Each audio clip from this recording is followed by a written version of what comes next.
Good morning. Good morning അളിയ. എന്നാ ഉണ്ട്? സുഖം. എന്താണ് വിശേഷം? സുഖം അളിയ, സുഖം അളിയ. അപ്പൊ നമുക്ക് പരിപാടി തുടങ്ങിയാലോ? ഇന്നത്തെ അജണ്ട എന്താണ്? അപ്പൊ ഇന്ന് നമ്മൾ പറയാൻ പോകുന്നത് ഹ്യൂമൻ വൈൽഡ് ലൈഫ് കോൺഫ്ലിക്റ്റിനെ പറ്റിയാണ്. അപ്പൊ നമുക്കിപ്പോൾ അറിയാം, കഴിഞ്ഞൊരു ഒന്ന് രണ്ടാഴ്ചയായിട്ട് നമ്മുടെ കേരളത്തിലെ ഒരു ഹോട്ട് ടോപ്പിക് ആയത് സകല യെസ്. ചാനലിലും എടുത്തിട്ട് ചർച്ചയാണ്, അലക്കലാണ് നടക്കുന്നത് റിലേറ്റഡ്. അപ്പം ഇതിനെപ്പറ്റി നമുക്ക് ഇന്നൊന്ന് ഡീറ്റെയിൽ ആയിട്ട് പറയാമെന്നാണ് വിചാരിക്കുന്നത്. നമ്മളുടെ ഉള്ള ഡേറ്റയുടെയും എല്ലാം ബേസിൽ നമുക്കൊരു അനാലിസിസ് ചെയ്താലോ അളിയ? ചെയ്യാം. ഓക്കെ അളിയ. അപ്പം നമ്മൾ ഈ ഒരു ഇതിൽ ഡിസ്കസ് ചെയ്യുന്ന ഒരു 3 പാർട്ടായിട്ടായിരിക്കും. ഫസ്റ്റ് നമ്മൾ ഓക്കെ. ഇപ്പോഴത്തെ സിറ്റുവേഷനെ പറ്റി ഡിസ്കസ് ചെയ്യാം. Present okay. സിറ്റുവേഷൻ നമുക്ക് കംപ്ലീറ്റ്ലി ഇന്ത്യയുടെയും കേരളത്തിൻ്റെയും കാര്യങ്ങളെ പറ്റി. പിന്നീട് ഓക്കെ. നമുക്ക് ഇതുമായിട്ട് റിലേറ്റഡ് ആയിട്ട് കുറേ ലോസ് ഉണ്ട്, അതിൻ്റെ കുറച്ച് കേവിയറ്റ്സ് ഉണ്ട്, എന്തുകൊണ്ടാണ് നമുക്ക് ആക്ട് ചെയ്യാൻ ഒക്കാത്തത്, അങ്ങനെയൊക്കെയുള്ള കുറേ, അതായത് സ്റ്റേറ്റ് ലെവലിൽ ചെയ്യാൻ ഒക്കാത്തതെന്നൊക്കെയുള്ള നമുക്ക് അതിൽ ഡിസ്കസ് ചെയ്യാം. ഓക്കെ. അതിനുശേഷം എനിക്ക് തോന്നുന്നു നമുക്ക് മിറ്റിഗേഷൻ പ്ലാൻസിന്റെ കൂടെ തന്നെ ആക്ച്വലി ഒരു റിയാലിറ്റി ചെക്ക് എന്തുകൊണ്ട് നല്ലതായിരിക്കും. അപ്പം അതെ അതെ. അതെ, അങ്ങനെ ഒരു പരിപാടി നമുക്ക് സെറ്റ് ചെയ്യാം അല്ലേ അളിയ? അളിയ ഓക്കെ. ഐശ്വര്യമായിട്ട് നീ തന്നെ പ്രസന്റ് സിറ്റുവേഷനിൽ തുടങ്ങിയോ? ഓക്കെ.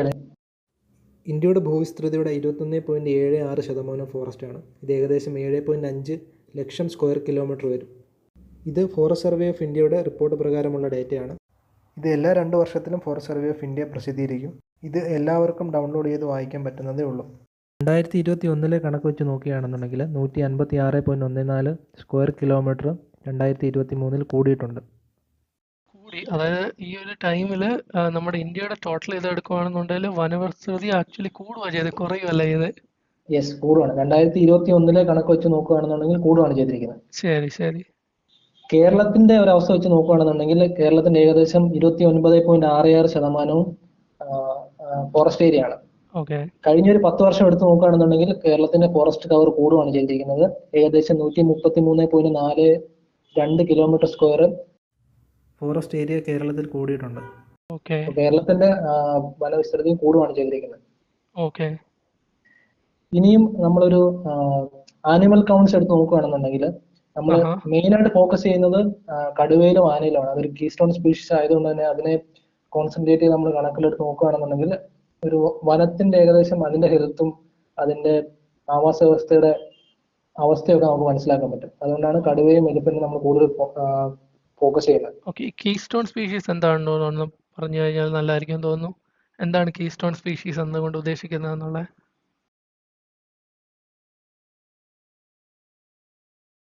ഈ കീസ്റ്റോൺ സ്പീഷീസ് എന്ന് പറഞ്ഞു കഴിഞ്ഞാൽ അതൊരു പ്ലാന്റ് ആവാം, ആനിമൽ ആവാം, മൈക്രോ ഓർഗാനിസം ആവാം, എന്ത് വേണമെങ്കിലും ആവാം.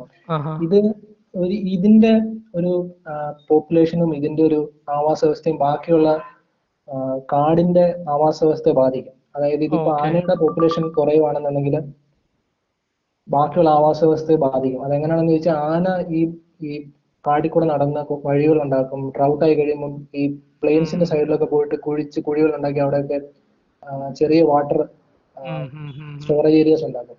അതേപോലെ തന്നെയാണ് കടുവകളും. അതൊരു കീസ്റ്റോൺ സ്പീഷീസ് ആണ്. ഈ കൂടുതലായിട്ട് ഉണ്ടാകുന്ന ഈ സസ്യഭുക്കുകളുണ്ടല്ലോ, ഹെർബിവോറസ് ആയിട്ടുള്ള ആനിമൽസിനെയൊക്കെ ഇത് പിടിച്ചു തിന്നുകയും അതിന്റെ പോപ്പുലേഷൻ കൺട്രോൾ ചെയ്യുകയൊക്കെ ചെയ്യും ഈ ഓക്കെ. കടുവകൾ.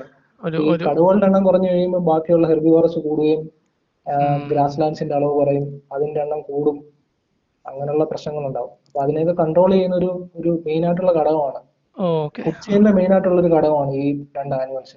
ശരി ശരി. അപ്പം ബാക്കി പറഞ്ഞോളിയാ. ഇതിന്റെ കണക്ക് വെച്ച് നോക്കുകയാണെന്നുണ്ടെങ്കിൽ 2022 ലാസ്റ്റ് നമ്മുടെ സെൻസസ് കടുവയുടെ എടുത്തിരിക്കുന്നത്. ആ കേരളത്തിന്റെ സമയത്ത് കാര്യം? അല്ല, ഇന്ത്യയിൽ ഇന്ത്യയിൽ. മൊത്തമായിട്ട്. ശരി ശരി. ആ സമയത്ത് 3682 കടുവകൾ ഇന്ത്യയിലെ കാടുകളിലുണ്ട്. ആഹാ. അത് ഗ്ലോബൽ ടൈഗർ പോപ്പുലേഷന്റെ ഏകദേശം 70-71% വരും. ഇന്ത്യയിലാണ് അത്രയപ്പം? ഇന്ത്യയിലാണ് അത്ര. ഓക്കെ. അത് 2006 നമ്മുടെ കാടുകളിൽ ഏകദേശം 1500-1600 കടുവകളെ ഉള്ളായിരുന്നു. കൂടിയപ്പം നല്ല രീതിക്ക് കൂടി. Yes yes. ഓക്കെ. അപ്പം ഇത്രയും കൂടിയല്ലോ. എനിക്ക് അവിടെ ഒരു ഇതൂടെ ഉണ്ട്. കടുവകൾ അത്രയും കൂടി, പക്ഷെ നമ്മുടെ എൻ്റെ ഫോറസ്റ്റ് ലാൻഡിന്റെ ഏരിയയും കൂടിയെന്നാണല്ലോ പറയുന്നത്. ഈ ഫോറസ്റ്റ് ലാൻഡിന്റെ ഏരിയ കൂടി എന്ന് പറഞ്ഞു കഴിഞ്ഞാൽ 7.5 ലക്ഷം സ്ക്വയർ കിലോമീറ്ററിലാണ് ടോട്ടൽ ഏരിയ ഉള്ളത് ഇന്ത്യയുടെ. ആഹാ.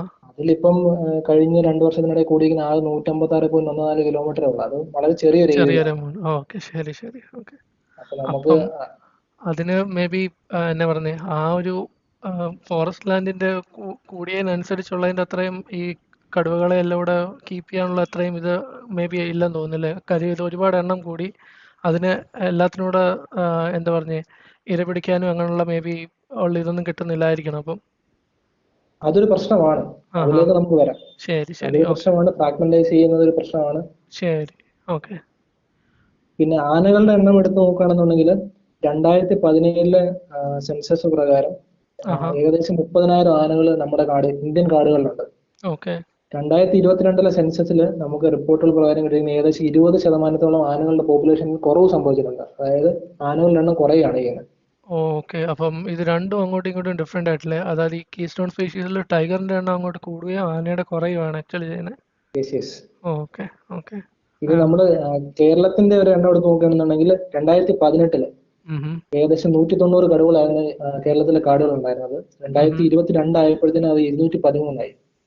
2006 കണക്ക് വെച്ച് നോക്കുകയാണെന്നുണ്ടെങ്കിൽ ആകെ 46 കടുവ കേരളത്തിലെ കാടുകളിലുണ്ടായിരുന്നു. ഓക്കെ അതേസമയം 2006-നും 2022-നും ഇടയ്ക്ക് ഇത് ഏകദേശം 5 മടങ്ങ് വർധന ഉണ്ടായിട്ടുണ്ട് ഓക്കെ കേരളത്തിലെ കാടുകൾ.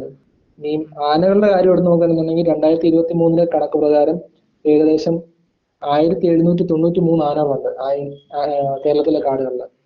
അത് കഴിഞ്ഞ വർഷങ്ങളെക്കാട്ടിലും കുറയാണ് ചെയ്തിരിക്കുന്നത്. ഓക്കെ അതായത് നാഷണൽ ട്രെൻഡ് കേരളം ഫോളോ ചെയ്തിട്ടുണ്ട്. ആനകളുടെ എണ്ണം കുറയാണ് ചെയ്തിരിക്കുന്നത്. ഓക്കെ അപ്പൊ അതും ഒരു മെയിൻ പോയിന്റ് ആണ്. യെസ്. ഓക്കെ ഈ കണക്കുകൾ പറയാൻ പ്രധാനപ്പെട്ട കാരണം മനുഷ്യ വന്യജീവി സംഘർഷം എന്താണെന്ന് പറയാനും അതൊരു കാരണത്തിലേക്ക് എത്തണമെന്നുണ്ടെങ്കിൽ കുറച്ച് സ്റ്റാറ്റ്സ് നമ്മൾ അറിഞ്ഞിരിക്കണം. അതിനുവേണ്ടിയാണ്. അതെ അതെ കംപ്ലീറ്റ്ലി എന്താണ് ഇപ്പോഴത്തെ ഒരു സിറ്റുവേഷൻ എന്നുള്ളതിന്റെ ഒരു ഐഡിയ ഇത് നമുക്ക് ബേസിക്കലി തരും. ഇതിന്റെ ബാക്കി പിടിച്ച് നമുക്ക് പോയി കഴിഞ്ഞാൽ ബാക്കി കാര്യങ്ങളും കിട്ടും. അടുത്ത ഇനി നമുക്ക് അങ്ങനെയാണെന്നുണ്ടെങ്കിൽ വൈൽഡ് ലൈഫ് കോൺഫ്ലിക്റ്റിന്റെ പല സ്റ്റേറ്റുകളിലുള്ള പ്രശ്നങ്ങളെ പറ്റി പറഞ്ഞാൽ മേ ബി കുറച്ച് ഡേറ്റ എനിക്ക് തോന്നുന്നു നമ്മുടെ ഉണ്ടെന്ന് തോന്നുന്നു. അതിന്റെ അല്ലേ അതിനെ പറ്റി ഒന്ന് അതിനു മുമ്പ് എന്താണ് ഈ ഹ്യൂമൻ വൈൽഡ് ലൈഫ് കോൺഫ്ലിക്റ്റ് എന്താണെന്നൊരു ബേസിക് ഐഡിയ ഉണ്ടാക്കണമെന്ന് വിചാരിക്കുന്നു. അതെ അതെ അതെ അതെ human wildlife conflict basically പറയുന്ന ഏതെങ്കിലും തരത്തിൽ വന്യജീവികളുടെ സാന്നിധ്യമോ പ്രവർത്തനമോ മനുഷ്യന്റെ സ്വൈര്യവാസത്തിനും സ്വത്തിനും എന്തെങ്കിലും ഭീഷണി ഉണ്ടാക്കുകയാണെന്നുണ്ടെങ്കിൽ ബേസിക്കലി അതാണ് ഹ്യൂമൻ വൈൽഡ് ലൈഫ് കോൺഫ്ലിക്റ്റ് എന്ന് പറയുന്നത്. ഇങ്ങനെ ഹ്യൂമൻ വൈൽഡ് ലൈഫ് കോൺഫ്ലിക്റ്റ് എവിടെയൊക്കെ ഉണ്ടായിട്ടുണ്ടോ അവിടെ രണ്ട് കൂട്ടർക്കും ജീവനാശം ഉണ്ടായിട്ടുണ്ട്. നമ്മുടെ മനുഷ്യന്മാർക്കാണെന്നുണ്ടെങ്കിൽ ജീവൻ നഷ്ടപ്പെടും, വസ്തുക്കൾ നഷ്ടപ്പെടും. മൃഗങ്ങൾക്കാണെന്നുണ്ടെങ്കിൽ അതിന്റെ ജീവൻ നഷ്ടപ്പെടും. അതെ അതെ അതെ ഓക്കെ. അപ്പൊ അതാണ് basically human wildlife conflict എന്ന് പറഞ്ഞത്. ഇതിന്റെ അണ്ടറിൽ വരുന്നതാണ് നമ്മളിപ്പം ബൈ സ്വത്ത് മീൻ ചെയ്തത് എന്ത് തരത്തിലുള്ളതാണല്ലോ നിങ്ങളുടെ അഗ്രികൾച്ചറോ അങ്ങനെയുള്ള എന്ത് സാധനമാണെന്ന് വെച്ചാലും അഗ്രികൾച്ചർ ആവാം, വീടാവാം, ബിസിനസ് ആവാം, എന്തും ഈ ഒരു ത്രെട്ടിന്റെ അണ്ടറിൽ വരുന്ന ഇത് എല്ലാം നമ്മൾ HWC ആയിട്ടായിരിക്കും ബേസിക്കലി കാറ്റഗറൈസ് ചെയ്യുന്നത്. ഓക്കെ ഓക്കെ അപ്പം ഇതുകൊണ്ട് HWC കാരണമാണെന്നാല് നമ്മളുടെ ഇന്ത്യൻ സ്റ്റേറ്റ്സിന് തന്നെ കുറെ പ്രശ്നങ്ങളുണ്ട്. ഓരോ സ്റ്റേറ്റിനും ഓരോ രീതിയിലാണിത്. അതിൻ്റെയും കുറച്ച് ഡേറ്റ നമ്മുടെ കയ്യിലുണ്ട്. അപ്പം മേ ബി അതിനെ പറ്റി നമുക്കൊന്ന് പറയാം അല്ലേ? പറയാം. നമ്മുടെ ഉള്ള ഒരു ഡേറ്റ വെച്ചിട്ട് 2019-നും 2021-നും ഇടയ്ക്ക് ഏകദേശം 125 ആൾക്കാർ കടുവ കൊന്നിട്ടുണ്ട്. ഓക്കെ അതിൽ 61 പേരെ കൊന്നിരിക്കുന്നത് മഹാരാഷ്ട്രയിലാണ്. ഓക്കെ മഹാരാഷ്ട്രയിൽ ഏകദേശം 500ഓളം കടുവകളുണ്ട്. മഹാരാഷ്ട്ര തന്നെ അത്രയുണ്ടല്ലേ? മഹാരാഷ്ട്ര തന്നെ ഏകദേശം അത്രയും കടുവകളുണ്ട്. ആ കടുവകൾ കാരണം 2019-നും 2021-നും ഇടയ്ക്ക് ഏകദേശം 61 പേരോളം മരിച്ചിട്ടുണ്ട്. ഇന്ത്യയിൽ മൊത്തമായിട്ട് 125 പേര് മരിച്ചിട്ടുണ്ട്. അതിൽ ഓൾമോസ്റ്റ് ഹാഫ് എന്ന് പറയാം മഹാരാഷ്ട്രയിലെ. മഹാരാഷ്ട്രയിൽ ഏകദേശം ഹാഫാണ്. അതോടൊപ്പം തന്നെ ഇന്ത്യയിൽ മൊത്തമായിട്ട് ഈ കാലയളവിൽ 329 കടുവകൾ മരിച്ചിട്ടുണ്ട്. പല കാരണങ്ങളും ഇലക്ട്രോക്യൂഷൻ കാരണം മരിച്ചിട്ടുണ്ട്, പോച്ച് ചെയ്തിട്ടുണ്ട്. ഏകദേശം 100-ൽ പുറത്ത് കടുവകൾ എന്ത് കാരണത്താണ് മരിച്ചത് ഇതുവരെ കണ്ടുപിടിക്കാൻ പറ്റിയിട്ടില്ല. അങ്ങനെ ഒരു സിറ്റുവേഷൻ ഉണ്ട്. ഇത് ആനകളുടെ കാര്യം എടുത്ത് നോക്കുകയാണെന്നുണ്ടെങ്കിൽ ഏകദേശം 1579 മനുഷ്യരെ ആന കൊന്നിട്ടുണ്ട് ഈ കാലയളവിൽ. അതോടൊപ്പം തന്നെ ഏകദേശം 307 ആനകൾ ഡിഫറെന്റ് കാരണങ്ങളായി മരിക്കുകയും ചെയ്യുന്നു. പോച്ചിങ് കാരണം, ഇലക്ട്രോക്യൂഷൻ കാരണം, പോയിസണിങ്, ട്രെയിൻ ആക്സിഡന്റ്സ് ഇങ്ങനെയുള്ള കാരണങ്ങളെ കൊണ്ട് ഏകദേശം 307 ആനകൾ മരിക്കുകയും ചെയ്തിട്ടുണ്ട്. ഏറ്റവും കൂടുതൽ ആനകൾ കാരണം മനുഷ്യർ മരിച്ചിട്ടുള്ളത് ഒഡീഷയിലാണ്. ഏകദേശം 322 ആൾക്കാർ മരിച്ചിട്ടുണ്ട്. ഒഡീഷയാണ് നമ്മുടെ ഇവിടത്തേക്കാട്ടിലൊക്കെ അവിടെയാണ് മെയിൻ പ്രശ്നം. ഭയങ്കര പ്രശ്നമാണ് ഒഡീഷ ആ നോർത്ത് ഈസ്റ്റേൺ സൈഡിൽ നല്ല പ്രശ്നങ്ങൾ നടക്കുന്നുണ്ട്. അതിന് പുറകെ ജാർഖണ്ഡ്, വെസ്റ്റ് ബംഗാൾ, അസം അങ്ങനെയാണ് അതിന്റെ കണക്ക് പോകുന്നത്. കേരളത്തിലെടുത്ത് നോക്കുകയാണെന്നുണ്ടെങ്കിൽ 2022-നും 2023-നും ഇടയ്ക്ക് ഏകദേശം 78 ആൾക്കാർ മരിച്ചിട്ടുണ്ട്. അത് ഈ നമ്മളീ പറഞ്ഞ ഈ ആന എന്ന് പറയുമ്പോൾ ഇത് രണ്ട് രീതിയിലും വരാം കേട്ടോ. കാട്ടിലുള്ള ആനയുടെ കേസും വരാം, പിന്നെ ചില സമയത്ത് നാട്ടിലെ ആനകൾ എന്താ പറയുന്നത്, അതുങ്ങളും മതമിളകി ചിലപ്പം പ്രശ്നം ഉണ്ടാകാറുണ്ടല്ലോ. ഇതെല്ലാം ഇവിടുത്തെയാണ് ഈ കേരളത്തിലെ കാര്യമാണോ പറയുന്നത്? അതെ അതെ, ഇതെല്ലാം നമ്മുടെ കാറ്റഗറി വരത്തില്ലേ? ഞാനിപ്പോ കേരളത്തിലെ ഇപ്പൊ 98 പേരുടെ കണക്ക് പറഞ്ഞത് മൊത്തമാണ്. എല്ലാ ആനിമൽസ് കാരണവും മരിച്ച ആൾക്കാരാണ്. ഏറ്റവും കൂടുതൽ ആൾക്കാർ മരിച്ചിരിക്കുന്ന പാമ്പോടി കാരണമാണ് കേരളത്തിൽ കഴിഞ്ഞ 2022-23 ഇടയ്ക്ക് 48 പേര് മരിച്ചിട്ടുണ്ട് പാമ്പൊടി കൊണ്ട്. ആന കാരണം മരിച്ചിരിക്കുന്ന 27 പേരാണ്. 27 പാമ്പുകടിയാണ് ഏറ്റവും കൂടുതൽ അല്ലേ? അതെ അതെ, പാമ്പൊടിയാണ് ഏറ്റവും കൂടുതൽ. പാമ്പൊടി കാരണം പരിക്കേറ്റത് 871 പേരാണ്. Okay okay. ഇത് നമ്മൾ പലരും മിസ് ചെയ്യുന്ന ഒരു സംഭവമാണ്. ഈ ആനയുടെ ഒക്കെ എപ്പോഴും ന്യൂസിലും എല്ലാം ഇതൊരു വലിയ സംഭവമായിട്ട് ഇങ്ങനെ, കാര്യം നമ്മളുടെ ഒരു ട്രഡീഷണൽ കണക്റ്റഡ് ഒരു മൃഗമാണല്ലോ ആന, അതുകൊണ്ടായിരിക്കണം. അതിനെക്കാട്ടിലും കൂടുതൽ ഇപ്പം ഈ പറഞ്ഞതിൻ്റെ കൂട്ട പാമ്പ് കടിയേറ്റ മരിച്ചതെന്നുള്ളതൊന്നും ഞാനിതുവരെ ന്യൂസിലൊന്നും അങ്ങനെ അവരതിനെ വലിയ ഹൈലൈറ്റ് ചെയ്ത് പറഞ്ഞതായിട്ടൊന്നും കണ്ടിട്ടില്ല. അപ്പം റിയാലിറ്റി ഇതാണ് ആക്ച്വലി. അതെ, ഇത് നമ്മുടെ കേരള സർക്കാർ എല്ലാ വർഷവും ഫോറസ്റ്റ് സർവേ റിപ്പോർട്ട് എന്ന് പറഞ്ഞ റിപ്പോർട്ട് എല്ലാ വർഷവും ഇറക്കും. ഇത് 2022-23 റിപ്പോർട്ട് പ്രകാരം നമുക്ക് കിട്ടിയ ഡേറ്റ ആണ്. ശരി ശരി, ഓക്കെ. അപ്പൊ അങ്ങനെയാണ്. നമ്മളപ്പോ ഇതിന്റെ എല്ലാ ലിങ്ക് ഡിസ്ക്രിപ്ഷനിൽ ഇട്ടേക്കാം. നിങ്ങൾക്ക് ഇത് മൊത്തം നോക്കാം. ഇത് ഫുള്ള് ലെജിറ്റ് ആയിട്ടുള്ള സോഴ്സിൽ നിന്നുള്ള ഇൻഫോ ആണ്. മോസ്റ്റ്ലി കേരള ഗവൺമെന്റിന്റെ അണ്ടറിലുള്ളത്, പിന്നെ യൂണിയൻ ഗവൺമെന്റിന്റെ അണ്ടറിൽ നിന്നുള്ളത്. അതുകൂടാതെ നമ്മൾ ക്രെഡിബിൾ ആയിട്ടുള്ള ന്യൂസ് ഏജൻസീസ് ഉണ്ട്. നമ്മുടെ എന്താ പറയുന്നത്, Indian express, times of India, Manorama, Mathrubhumi, ഇങ്ങനെയൊക്കെയുള്ള നമുക്ക് ലെജിറ്റ് ആയിട്ടുള്ള സോഴ്സിൽ നിന്നുള്ള ഡേറ്റയാണ് ഇത് കംപ്ലീറ്റ്. അപ്പോൾ എല്ലാം നമ്മളുടെ ഡിസ്ക്രിപ്ഷനിൽ കാണും. ഓക്കെ. യെസ്. ഇനിയും അതായത് വന്യജീവി വനസംരക്ഷണത്തിന് വേണ്ടി ഇന്ത്യൻ ഗവൺമെന്റ് കുറെ ലോസ് ഉണ്ടാക്കിയിട്ടുണ്ട്. അതെന്തൊക്കെയാണെന്ന് നോക്കിയാൽ അതൊന്ന് പിടിച്ചു നോക്കാം നമുക്കല്ലേ. അപ്പം ഈ ലോസിന്റെ സെക്ഷൻ, അത് നമ്മുടെ സെക്കൻഡ് സെക്ഷനാണ് ഈ ലോസ് എന്ന് പറയുന്നത്. ഈ ലോസിലോട്ട് വരാൻ നേരം ഇതിന്റെ എല്ലാം ഒരു കീ സ്റ്റോൺ ലോ എന്ന് പറയുന്നത് actually wild life protection act ആണ് 1972. അപ്പം ഇത് ബേസിക്കലി ഗവേൺ ചെയ്യുന്നത് വൈൽഡ് ലൈഫ്, അതിന്റെ ഹാബിറ്റാറ്റ്, അതിന്റെ പ്രൊട്ടക്ഷനും റിലേറ്റഡ് ആയിട്ടുള്ള കാര്യങ്ങളെല്ലാം ഈ ലോ കൊണ്ട് എന്താ പറയുന്നത് ഗവേൺ ചെയ്യുന്നത്. അതിനെയെല്ലാം സംരക്ഷിക്കുക എന്നുള്ള മെയിൻ ഇതിലാണ്. അപ്പോൾ ഇതാണ് ഈ ലോയുടെ അണ്ടറിലായി ഈ പ്രൊട്ടക്ഷൻ ഉണ്ടല്ലേ, national park, wild life sanctuaries, conservation reserve, forest, ഇങ്ങനെയുള്ള സംഭവങ്ങളെല്ലാം ഇതിൻ്റെ അണ്ടറിലാണ് വരുന്നത്. അപ്പം ഇതിൽ കുറേ ഷെഡ്യൂൾസ് ഉണ്ട്. അതിലിപ്പോൾ ഈ ഷെഡ്യൂൾസിലാണെങ്കിൽ കുറേ പ്രൊട്ടക്റ്റഡ് സ്പീഷീസുകളും അങ്ങനെയൊക്കെയുള്ള സാധനങ്ങളെല്ലാം ഉണ്ട്. ഈ പ്രൊട്ടക്റ്റഡ് സ്പീഷീസിൻ്റെ അകത്ത് വരുന്ന സാധനങ്ങളെയൊക്കെ കില്ല് ചെയ്യുക എന്നുള്ളതൊക്കെ സ്വപ്നങ്ങളിൽ മാത്രം വെക്കേണ്ട കാര്യമാണ്. കാര്യം അകത്ത് കിടക്കുന്ന ഏർപ്പാടാണ്, ഇറക്കാനൊക്കെ എന്നുള്ളതൊക്കെ നോക്കണം. ഒരുപാട് ലീഗാലിറ്റീസ് ആയിട്ട് പറയലുണ്ട്. പിന്നെ ഇതിൽ കുറേ സാധനങ്ങളെയൊക്കെ വെർമിനായിട്ടൊക്കെ ഡിക്ലെയർ ചെയ്തിട്ടുണ്ട്. അപ്പോൾ ഷെഡ്യൂളിനെ പറ്റി അറിയാ, നീ ആ സൈഡിലൊന്ന് പിടിച്ചു കഴിഞ്ഞാൽ നല്ലതായിരിക്കും. നമ്മളുടെ ഷെഡ്യൂളും പിന്നെ ഇതിനൊരു അമെൻമെൻ്റ് ഒക്കെ ഇപ്പോൾ വന്നിട്ടുണ്ട്. അപ്പോൾ അതിനെപ്പറ്റി ഡീറ്റെയിൽ ആയിട്ട് ഒന്ന് പറഞ്ഞാൽ കൊള്ളായിരുന്നു. ശരിക്കും ആദ്യം ഇറക്കുമ്പോൾ ആകെ 6 ഷെഡ്യൂളാണ് ഉണ്ടായിരുന്നത്. ഓക്കെ, 6 ഷെഡ്യൂളായിരുന്നല്ലേ? 6 ഷെഡ്യൂളായിരുന്നു. ശരി ശരി. ഷെഡ്യൂൾ 1, 2, 3, 4, 5 ആനിമൽസിന് വേണ്ടിയായിരുന്നു. 6th എൻഡമിക് പ്ലാന്റ്സിന് വേണ്ടിയായിരുന്നു. ഓക്കെ. ഷെഡ്യൂൾ 1-ല് ക്രിട്ടിക്കലി എൻഡേഞ്ചേർഡ് സ്പീഷീസ് ആയിരുന്നു ഉണ്ടായിരുന്നത്. അത് ഏറ്റവും വൾണറബിൾ ആയിട്ടുള്ള ഏറ്റവും പ്രൊട്ടക്ഷൻ വേണ്ടിയിരുന്ന ആൾക്കാർ. ഷെഡ്യൂൾ 2-ല് എൻഡേഞ്ചേർഡ് സ്പീഷീസ് ആയിരുന്നു. 3-ലും 4-ലും ലീസ്റ്റ് കൺസേൺഡും അങ്ങനെ പ്രൊട്ടക്ഷൻ വേണം അങ്ങനെയുള്ള ആനിമൽസിനെയാണ് പുട്ട് ചെയ്തത്. ഷെഡ്യൂൾ 5-നകത്ത് വെർമിൻസ് ആയിരുന്നു. 5-ലായിരുന്നു വെർമിൻസ് ഉണ്ടായിരുന്നത്. ഓക്കെ. ഈ വെർമിൻ എന്താണെന്നൂടെ നമുക്ക് പറയേണ്ടതായിട്ടിരിക്കുന്നു.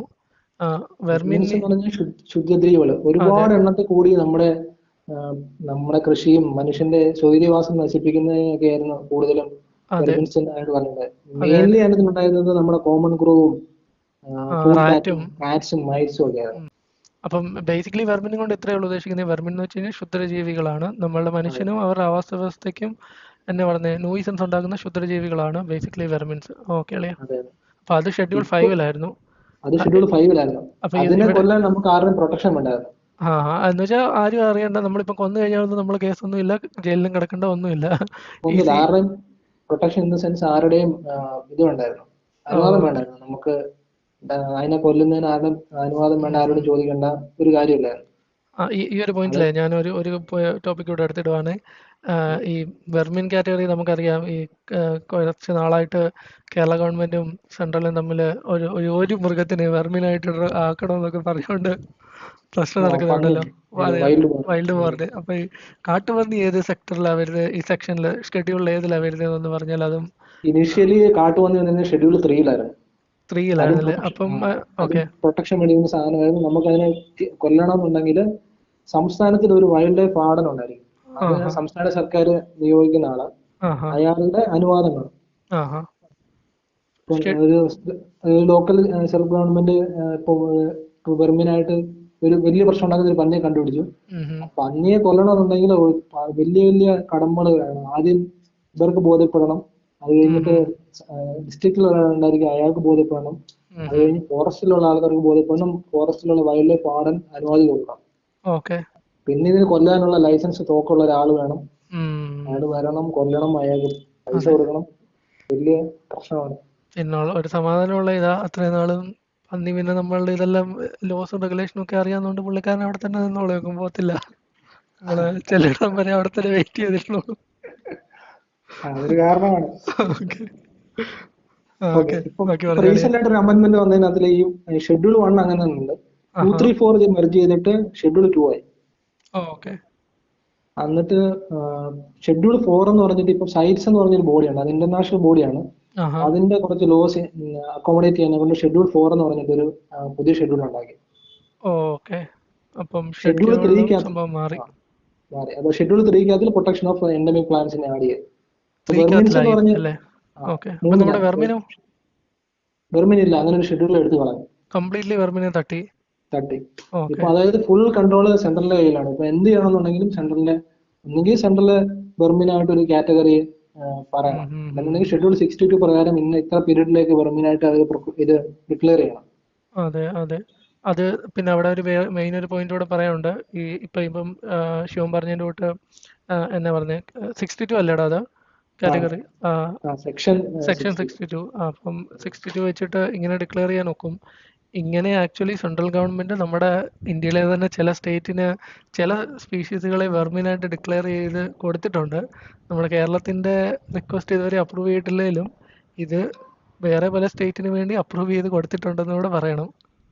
2019 മുതൽ കേരളം റിക്വസ്റ്റ് ചെയ്യുന്നുണ്ട്. 2019 അത് കഴിഞ്ഞ് നമ്മൾ 2022 ഒരു ഇവിടെ ഒരു ലോക്കൽ റെസൊല്യൂഷൻ പാസ് ചെയ്ത് കൺട്രോൾ ചെയ്യാൻ തുടങ്ങിയിട്ടുണ്ട്. ഇപ്പൊ ഏകദേശം കുറെയൊക്കെ കൺട്രോൾ ചെയ്ത് വരുന്നുണ്ട്. ഇപ്പൊ കുറച്ച് 2-3 വർഷമായിട്ട് കുറച്ച് കൺട്രോൾ ചെയ്യുന്നുണ്ട്. ബട്ട് നമ്മുടെ റിക്വസ്റ്റ് ഇവരെ സെൻട്രൽ ഗവൺമെന്റ് അംഗീകരിച്ചിട്ടില്ല. അതിന്റെ മെയിൻ ഒരു കാര്യം എന്ന് വെച്ച് കഴിഞ്ഞാല് ഇതില് വേറൊരു ഇതൂടെ ഉണ്ടല്ലോ. കുറച്ച് നാളത്തേന് ഈ നമ്മുടെ എന്താ പറയുന്നത്, ഈ പവർ ആക്ച്വലി ഈ 1972 ഇങ്ങനൊരു ആക്ട് വന്നതിന് ശേഷം സ്റ്റേറ്റിന് എടുക്കാവുന്നുണ്ടായിരുന്നു. പിന്നീട് എനിക്ക് തോന്നുന്നു ആ എൻ്റെ പവർ, അതായത് ഈ വെർമിനെ ഡിക്ലെയർ ചെയ്യുന്നതും ഇങ്ങനെയുള്ള കുറെ മാറ്റം വരുത്തുന്നതെല്ലാം അത് ഫുള്ള് യൂണിയന് പോവായിരുന്നു. പിന്നെ എനിക്ക് തോന്നുന്നു ഫോറസ്റ്റ് ശരിക്കും ഒരു സ്റ്റേറ്റ് സബ്ജക്റ്റ് ആയിരുന്നു. അതായത് സ്റ്റേറ്റിന് നിയമം പാസ്സാക്കാൻ പറ്റുന്ന ഒരു വിഷയമായിരുന്നു. അതിന് 1976 42nd അമെന്റ്മെന്റ് ആക്ട് പ്രകാരം അത് കൺകറന്റ് ലിസ്റ്റിലിട്ട്. കൺകറന്റ് ലിസ്റ്റിലാകുമ്പോൾ സ്റ്റേറ്റിനും ഒരു നിയമം കൊണ്ടുവരാം, സെൻട്രലിനും കൊണ്ടുവരാം. പക്ഷെ സെൻട്രൽ എന്തെങ്കിലും നിയമം കൊണ്ടുവരുകഴിഞ്ഞാൽ അതായിരിക്കും മെയിൻ ആയിട്ട് ഉണ്ടാകും. സ്റ്റേറ്റിന്റെ നിയമം വാലിഡ് ആയിരിക്കും. ശരി. എനിക്ക് തോന്നുന്നു ഈ ലിസ്റ്റിംഗ് 3 ടൈപ്പ് ഉണ്ടെന്ന് തോന്നുന്നില്ല. അതുകൂടെ മേ ബി ഒന്ന് ജസ്റ്റ് പറഞ്ഞു കഴിഞ്ഞാൽ ഉപകാരമായിരിക്കും തോന്നുന്നു. എന്താണ് ലിസ്റ്റ് എന്ന് പറഞ്ഞാൽ? ഒന്ന് സ്റ്റേറ്റിന്റെ ലിസ്റ്റ്, സ്റ്റേറ്റിന് നിയമം പാസ്സാക്കാൻ പറ്റുന്ന ലിസ്റ്റ്.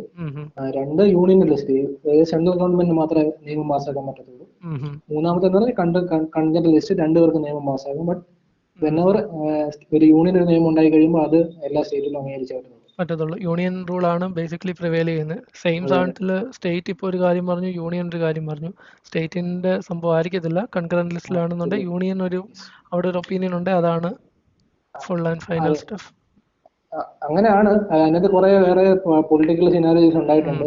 സുപ്രീം കോടതി അതിന് വേറെ ഓർഡർ കൊടുത്തിട്ടുണ്ട്. അതിലേക്ക് നമ്മൾ പോകേണ്ട ആവശ്യമില്ലെന്ന് എനിക്ക് തോന്നുന്നു. അതെ. അതിന്റെ ഒന്നും കാര്യമില്ല. നമുക്ക് ജസ്റ്റ് എങ്ങനെ ഈ ലോയിന്റെ ഇതില് കണക്റ്റഡ് ആയിട്ട് കിടക്കുന്നുള്ളതെന്ന്.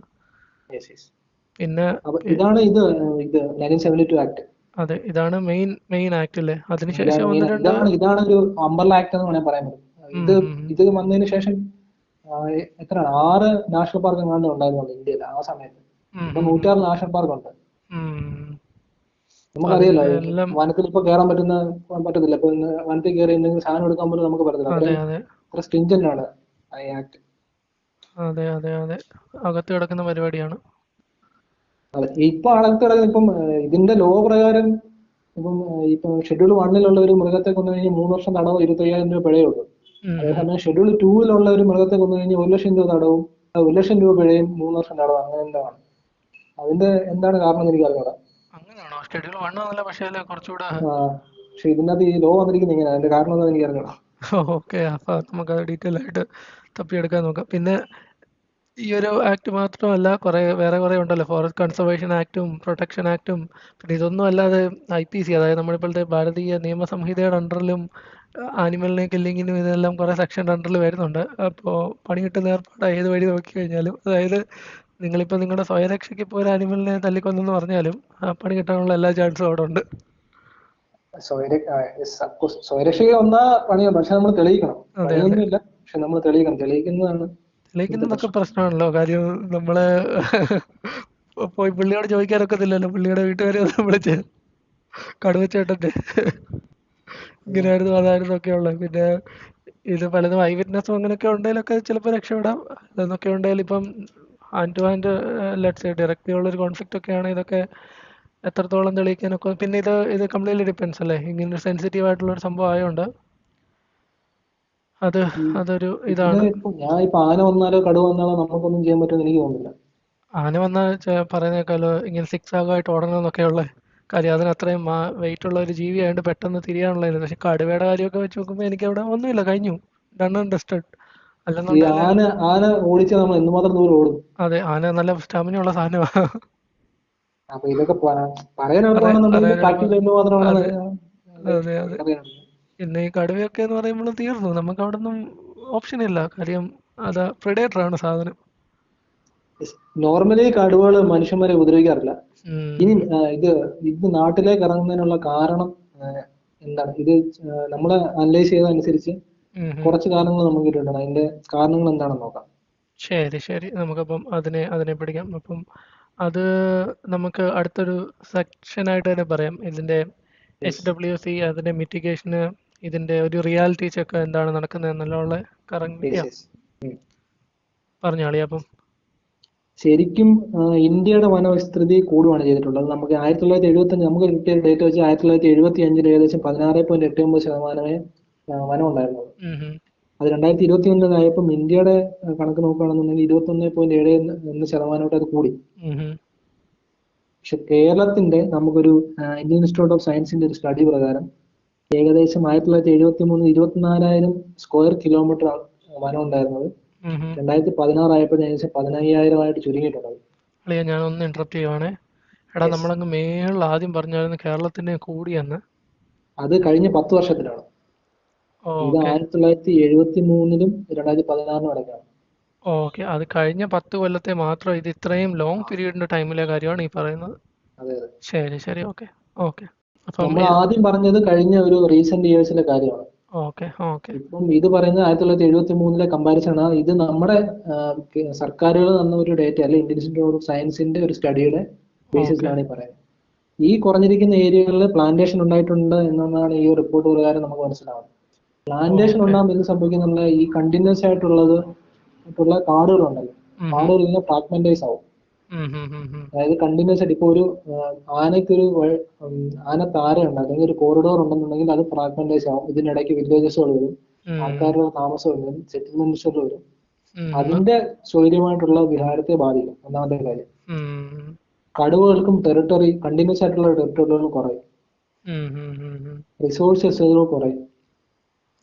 ഇപ്പൊ റീസെന്റ് ടൈംസിൽ നമ്മൾ നോക്കിക്കഴിഞ്ഞാൽ കടുവകളുടെ എണ്ണത്തിൽ 5 ഇരട്ടിയിലധികം വർധനമുണ്ടായിരുന്നു കേരളത്തിൽ.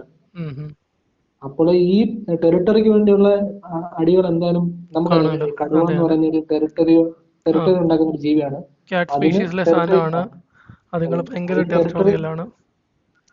ടെറിട്ടറി നഷ്ടപ്പെട്ടു കഴിഞ്ഞാൽ അത് വെളിയിലേക്ക് വരും. അപ്പൊ ഈ പ്ലാന്റേഷനിലേക്ക് വരും. അവിടെ അത് പെട്ടെന്ന് പിടിക്കും. മനുഷ്യനെ അറിയാലോ, നമുക്ക് വലിയ ആരോഗ്യമില്ല, കടുവകളുമായിട്ട് നമുക്ക് ഫൈറ്റ് ചെയ്ത് നിൽക്കാനും പറ്റത്തില്ല. അപ്പം ഒബ്വിയസ്ലി അത് വെളി വന്നു കഴിയുമ്പോൾ കാണുന്ന മനുഷ്യനെയോ മനുഷ്യൻ വളർത്തുന്ന മൃഗങ്ങളെയോ പിടിക്കും. Easy killing.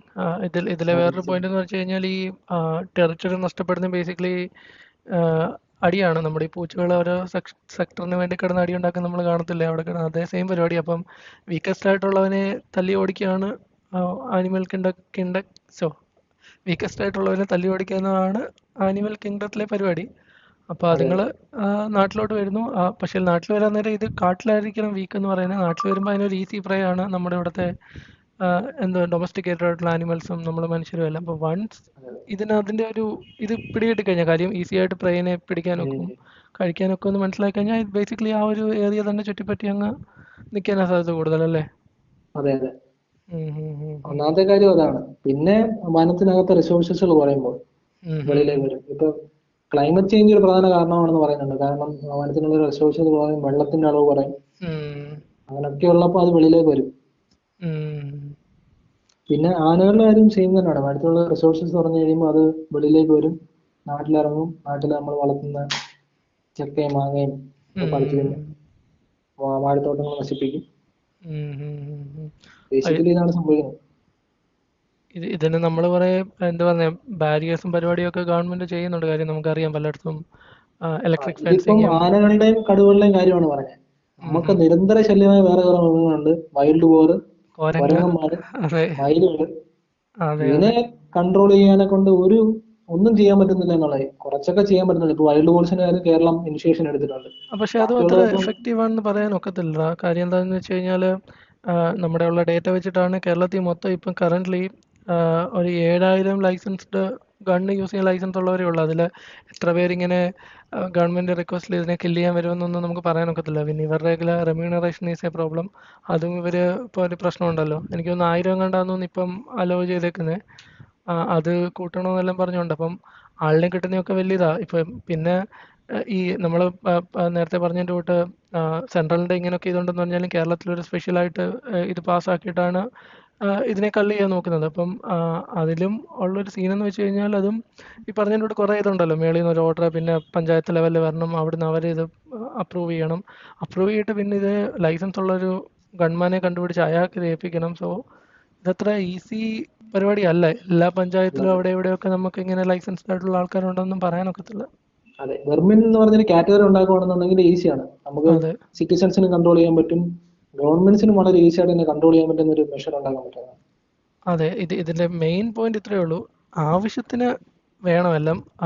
കാര്യം ഒരെണ്ണത്തിന്റെ എന്താ പറയുന്നത്, അതുങ്ങളുടെ കൗണ്ട് വളരെ ഭീകരമായിട്ട് കൂടിക്കഴിഞ്ഞാൽ അതിനെ കൺട്രോൾ ചെയ്യേണ്ടതായിട്ടുണ്ട്. നമ്മുടെ വൈൽഡ് ബോറൊക്കെ പിന്നെ ഇന്ത്യയിലെ പല സ്റ്റേറ്റുകളുടെയും കാര്യം ഡിഫറെൻ്റ് ആയിരിക്കും. ഇതൊരു സ്റ്റേറ്റ് ലെവലിൽ തീർക്കേണ്ട മാറ്റർ ആണെന്ന് എനിക്ക് തോന്നുന്നത്. കാര്യം ഓരോ സ്റ്റേറ്റിന്റെയും കാര്യം ഓരോന്നാണ്. വെസ്റ്റേൺ ഗാർഡ്സിന്റെ എടുത്ത് നോക്കുകയാണെന്നുണ്ടെങ്കിൽ ഒരു സ്റ്റേറ്റിന് മാത്രമായിട്ട് ചെയ്യാൻ പറ്റുന്നുണ്ട്. അല്ല, ഇത് നമ്മുടെ ഈ സൗത്തിലുള്ള മൊത്തമുള്ള ഇത് വരണമല്ലോ. ഇവരെല്ലാം ഫേസ് ചെയ്യുന്ന സെയിം പ്രോബ്ലം ആയിരിക്കും. ഇപ്പം ഈ സൗത്ത് ഇന്ത്യയിലെ കർണാടകവും കേരളവും തമിഴ്നാടും കൂടെ ചേർന്ന ഒരു ഇനിഷ്യേഷൻ ഒക്കെ സ്റ്റാർട്ട് ചെയ്തിട്ടുണ്ട്. ഇത് അങ്ങനെ പറഞ്ഞത് നമ്മൾ ഈ മേളിൽ ഇരുന്നിട്ട് എന്താ പറയുക, മേനകാ ഗാന്ധിയൊക്കെ വൈൽഡ് ബോറിനെയും കൊല്ലല് മക്കളെ എന്നൊന്നും പറയുന്നതൊന്നും അതൊന്നും ഗ്രൗണ്ടിൽ എന്ത് നടക്കുന്നതൊന്നും മനസ്സിലാക്കിക്കൊണ്ടൊന്നുമല്ല. ഇവർക്ക് ആർക്കും ഒരു എന്താ പറയുക, ഒരു കാടിന്റെ അടുത്ത് ഒരു കൃഷി ചെയ്യുന്ന കർഷകന്റെ അവിടെ വന്ന് താമസിച്ച് കഴിഞ്ഞാൽ റിയാലിറ്റി മനസ്സിലാവും. അത്യാവശ്യത്തിന് കീപ്പ് ചെയ്യേണ്ടതിനെ കീപ്പ് ചെയ്യണം, ബാക്കി എല്ലാത്തിനും എങ്ങനെയാലും കൊല്ലണം. കാര്യം നാട്ടിലിറങ്ങുന്നതിനെ കൺട്രോൾ ചെയ്യേണ്ട അത്യാവശ്യമാണ്.